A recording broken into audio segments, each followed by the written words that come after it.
Bienvenue. 20 minutes ensemble. À la fin de ces 20 minutes, tu sauras d'où vient le stress que tu portes aujourd'hui.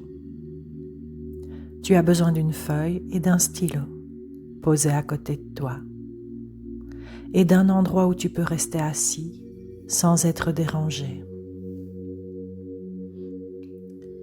Chaque fois que je te propose d'écrire, tu peux mettre la séance en pause et tu prends tout le temps qu'il te faut. Je continue à parler pour garder le fil et c'est toi qui décides quand la suite arrive. Cette séance s'adapte à ta vitesse plutôt que l'inverse.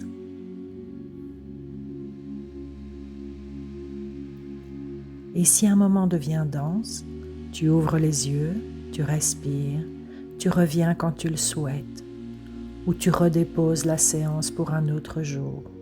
Elle t'attend.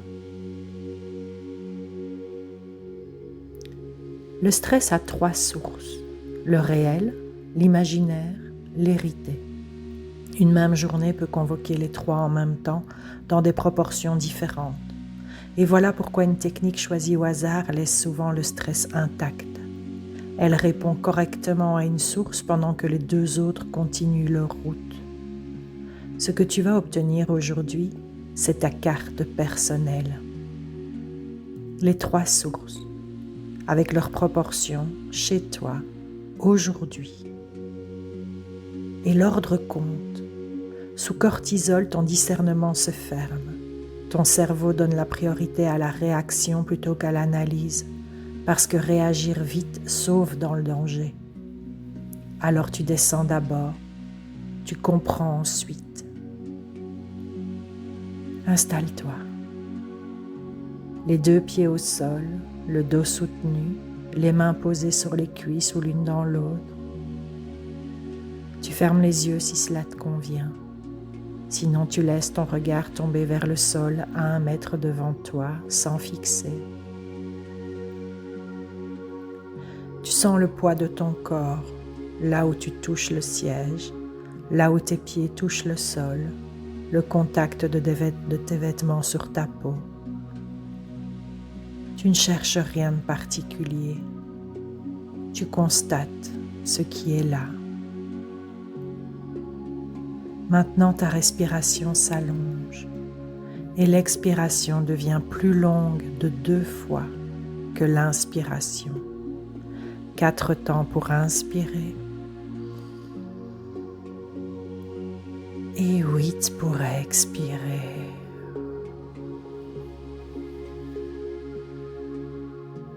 Voici pourquoi cet exercice fonctionne et pourquoi il fonctionne en quelques secondes.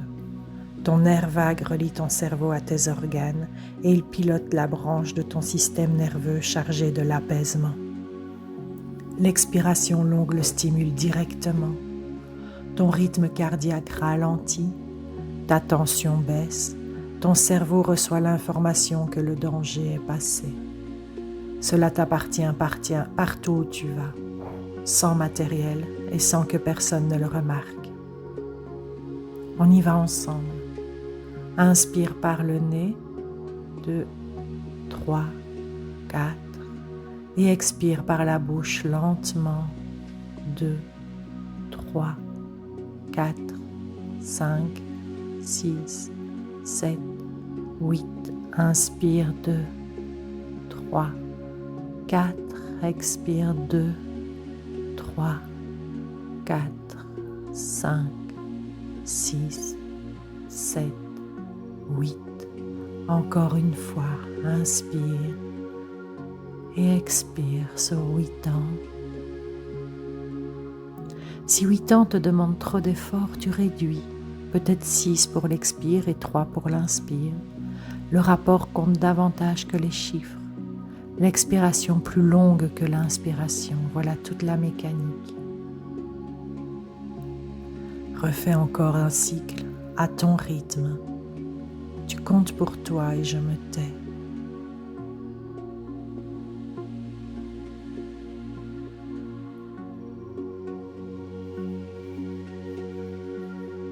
Ta respiration reprend son cours naturel, laisse-la faire. Ton corps sait avant toi Il enregistre le stress dans ses tissus bien avant que ton mental trouve un mot pour le nommer. C'est pour cette raison qu'on l'écoute en premier. Ton parcours, ton corps du haut vers le bas, sans rien corriger. Le front, les yeux, la mâchoire, la gorge, les épaules, la poitrine, le ventre, le bas du dos. Un endroit s'est signalé plus que les autres. Une tension, un serrement, une chaleur, un poids, ou au contraire un vide, une zone étrangement muette. Pose ta main dessus. Le contact de la main sur la zone envoie déjà une information d'apaisement. Si plusieurs endroits parlent en même temps, tu choisis le plus insistant. Et si rien ne se signale clairement, tu prends la gorge, la poitrine ou le ventre, les 3 zones où le stress se dépose le plus souvent. Ouvre les yeux et sur ta feuille écris 2 mots, l'endroit et la sensation. La gorge serrée, le ventre noué, la poitrine lourde, les épaules dures, ce qui vient chez toi avec tes mots. Voilà ton point de départ, le corps a nommé et maintenant le mental peut chercher sans partir dans tous les sens. Alors première question, est-ce que quelque chose de concret se passe en ce moment dans ta vie? Une charge qui dépasse tes moyens du moment? Un environnement qui pèse? Une relation tendue à la maison ou dans ton métier? Une échéance qui approche? Une décision suspendue depuis des mois, un manque matériel, un corps qui demande des soins ou une personne dont tu t'occupes. Le réel, c'est ce qui existe en dehors de ta tête. Le test est simple, quelqu'un d'autre en regardant ta situation le verrait aussi. Une facture existe, une réunion à 15 heures existe, un collègue qui te parle mal existe. Tu écris ce qui vient, une ligne par élément, sans détailler, sans hiérarchiser encore. Mets en pause maintenant et reviens quand ta liste est faite. Et regarde ta liste. Pour chaque ligne, une seule question. Est-ce que quelque chose est en mon pouvoir ici, aujourd'hui? Là où quelque chose est dans ton pouvoir, tu entoures. Le réel modifiable demande une décision et puis une action précise. Une seule, la plus petite qui déplace quelque chose. Et puis là où la situation reste fixe pour l'instant, tu soulignes. Et regarde bien ce qui se passe ici, parce que c'est l'endroit où le stress s'installe pour durer. Une situation fixe que tu continues de pousser tous les jours consomme ton énergie sans rien déplacer. Devant une situation fixe, 2 chemins existent, et ce sont 2 choix. Le premier, accepter la situation telle qu'elle est et réorganiser ta vie autour d'elle, ce qui demande de renoncer à la pousser et libère aussitôt l'énergie que tu y mettais. Tu n'affrontes plus, tu ne fais plus contre, tu fais avec. Et le second choix, c'est préparer ton départ, avec une échéance et des étapes. Tu peux quitter une situation qui ne te correspond plus. Ces 2 chemins ont une chose en commun. Ils te rendent acteur ou actrice. Ce qui use, c'est le 3e chemin, celui qu'on prend sans le décider. Rester en forçant.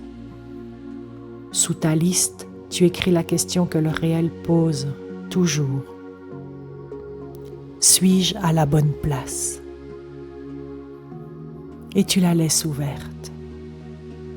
Elle continuera son chemin après la séance, et c'est très bien ainsi.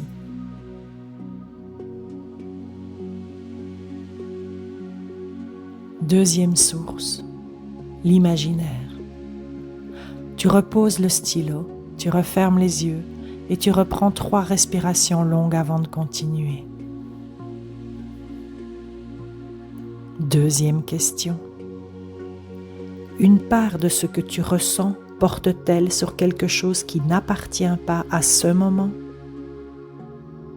Ce qui pourrait arriver la semaine prochaine, ce qui est déjà passé et que tu ressasses en boucle encore, ce que l'autre a peut-être pensé de toi en partant, la phrase que tu aurais dû dire. Ici, le déclencheur vit dans ta tête plutôt que dans la situation.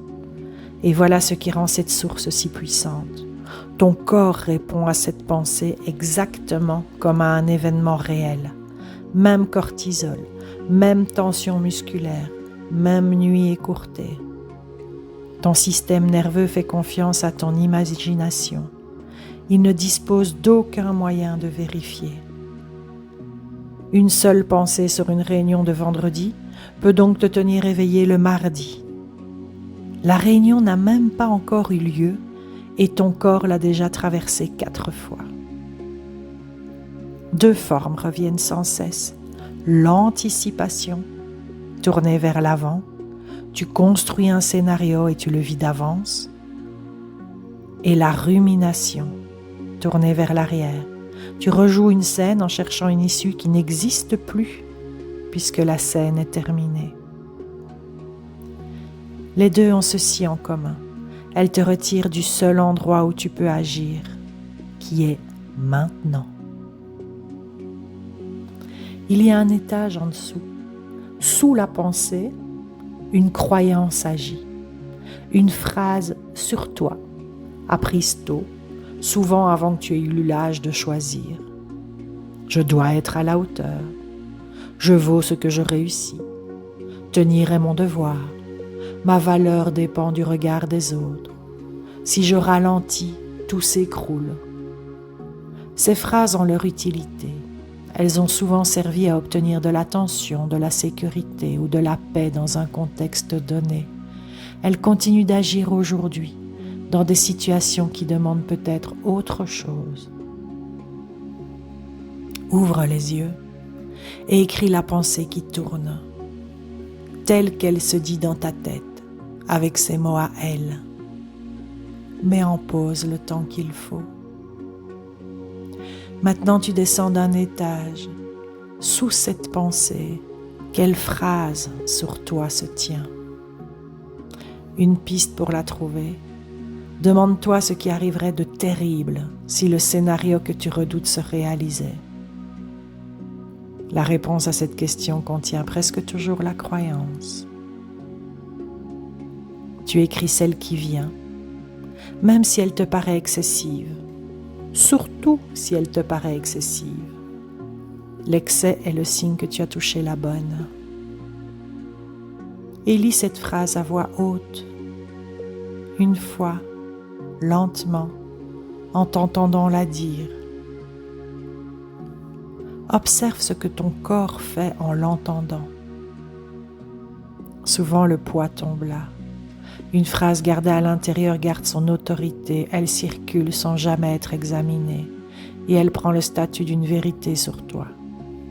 Dite à voix haute, elle redevient ce qu'elle est, une phrase apprise quelque part, à un moment, et une évidence tombe. Et voilà pourquoi elle peut changer. Ton cerveau reste plastique toute sa vie. Chaque pensée répétée renforce un chemin neuronal.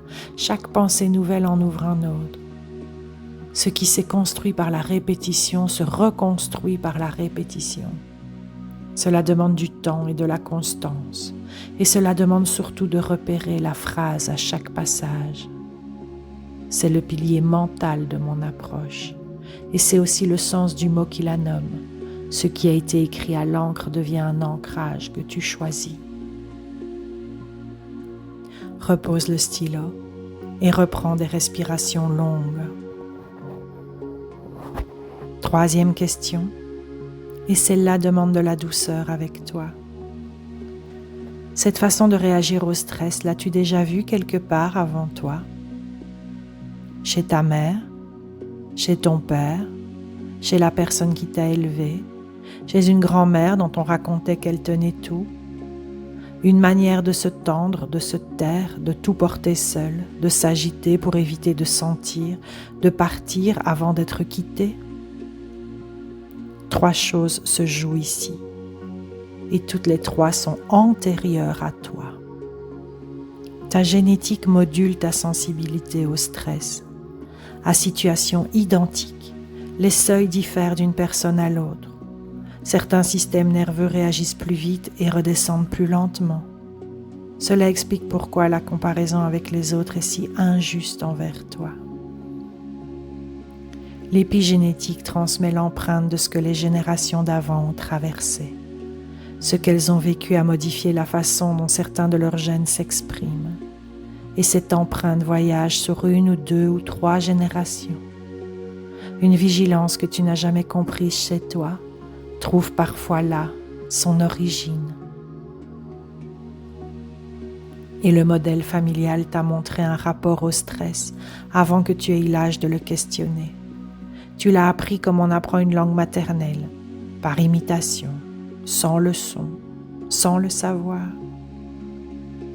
Écris ce que tu reconnais, chez qui et sous quelle forme. Mets en pause si tu as besoin de ce temps. Et lis ce que tu as écrit. Puis tu dis en toi ou à voix haute, ceci vient de plus loin que moi. Reconnaître, cela libère. Et voici de quoi. Une réaction héritée cesse d'être une preuve contre toi. Tu la regardais peut-être comme un défaut personnel, une faiblesse de caractère, quelque chose à corriger en toi. Elle devient une histoire dont tu connais l'origine. Et ta part commence exactement là où l'héritage s'arrête. Tu n'as pas choisi ce qui t'a été transmis. Ce que tu en fais maintenant, ça, tu le choisis. Si quelque chose de lourd s'est ouvert pendant ces minutes, cela demande davantage qu'une séance seule. Une présence à côté de toi rend la traversée possible, et c'est ce que je propose en accompagnement.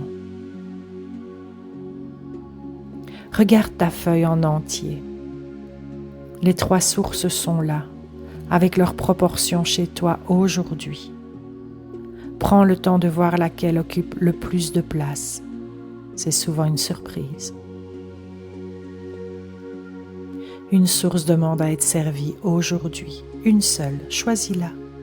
Tu choisis celle qui te dérange le plus, plutôt que la plus facile.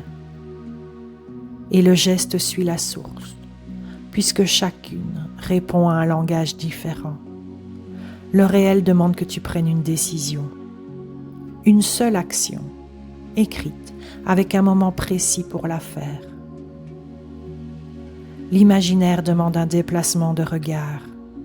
La phrase répétée et dite à voix haute chaque fois qu'elle revient, jusqu'à ce qu'elle perde son autorité, jusqu'à ce que cela devienne une évidence. L'hérité demande une reconnaissance. Nomme l'origine, chaque fois que la réaction se présente.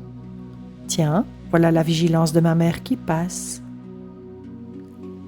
Rends à la personne ce qui lui appartient.